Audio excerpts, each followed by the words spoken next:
Alright guys, so for this project I am using a spool, some paracord, 1/4 inch rod, nuts and washers, a lexan sheet, a hole saw, and of course an heavy duty drill. Okay, now let's start. So first I need to find a way to keep the 1/4 rod in the middle of the spool. To do so I need to make some washers out of lexan. I take a hole saw the same size as the outer ring on my spool, so in my case it's a 2-inch hole saw. I'm going to make 4 of these washers in my lexan sheet. I quickly remove the plastic film, then I have some pretty nice washers made of lexan. 2 of the lexan washers will stay intact with a 1/4 hole in the middle, but the 2 others will need their holes to be enlarged to a 5/8 diameters to fit the hole saw mandrel for a final assembly. And to do so, I am using a step drill bit. So we have 2 washers with a 5/8 holes in the middle and 2 others with a 1/4 hole in the middle. Alright, so before we continue, here's a quick explanation on how my system works. First, we will have a lexan washer with a 1/4 hole on each side of the spool to keep the rod in the center. I glue a metal washer to this lexan washer, and this will help making sure the rod don't grind all the plastic. On the other side, I will glue the 2 additional washer over it. Then, I will replace the center bit with my rod that will go through both sides of the spool. I will use the mechanism of the hole saw mandrel to lock and unlock the spool. That will require that I drill 2 additional holes so the pin on the mandrel can lock into this hole. Before I glue anything together, I will sand both sides of the spool and the 4 washers. This will make sure the glue sticks better to the plastic. I quickly clean them up and we're ready to glue them. I start by gluing the 2 metal washers to the 2 lexan washers that have a 1/4 inch hole in the middle. Then I clamp them until the glue dry. Then I glue the last 2 lexan washers using the same process. Alright, so now we have 3 pieces. This one will go on one side of the spool, and I'm lucky because the metal washer fit perfectly into the hole. On the other side though, we will have the 2 other pieces that we still need to glue together. But before we glue them, we still need to make the 2 additional holes.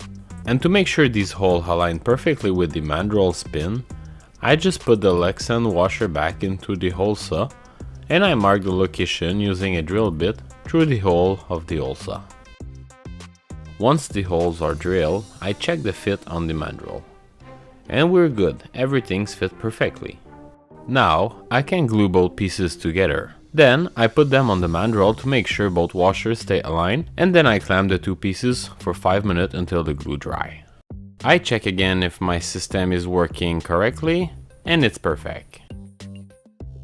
Now, I can finally glue both pieces on my plastic spool.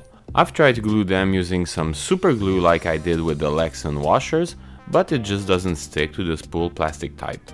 So I had to use some 100% glue from Lepage that stay flexible and stick to anything. So I go ahead and I apply some glue on my washers, then I stick them to the spool.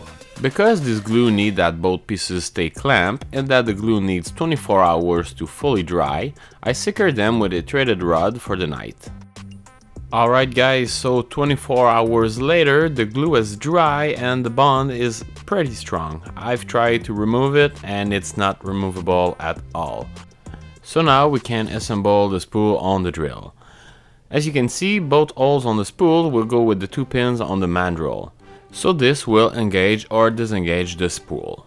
But first we need to remove the X screw because we need to replace that drill bit with the 1/4 rod. As you can see, I have flattened the rod with a file so the rod won't slip from the mandrel. Alright, so once we have inserted the rod, I make sure it's secure in place, and then I can finally mount the spool on it. On the other side, I add a washer and a 1/4 nut with a nylon insert so it will stay in place even when the rod is spinning. So when I lock the mandrel in place, it spins my spool. When I disengage the mandrel spin, the spool don't spin anymore. So when my kid will slide down the hill, I will disengage the mandrel and re-engage it to winch him on the top of the hill. Alright, so the last step is to put the paracord on the spool, and then I attach the hook. Alright guys, so we are done. Our system is working perfectly and it's time to test it out in the real life. So let's get outside and have fun. Awesome, we are outside and we're ready to test it out. First, I attach the hook on the back of the sled. I unlock the chock to let the spool spin freely. Then, yay! We slide down the hill. Then, Mama is gonna turn him around, then attach the hook to the front of the sled. And I lock the chock so I can winch him up on the top of the hill. And just like that, it's perfect, it's working, and we can have fun all day.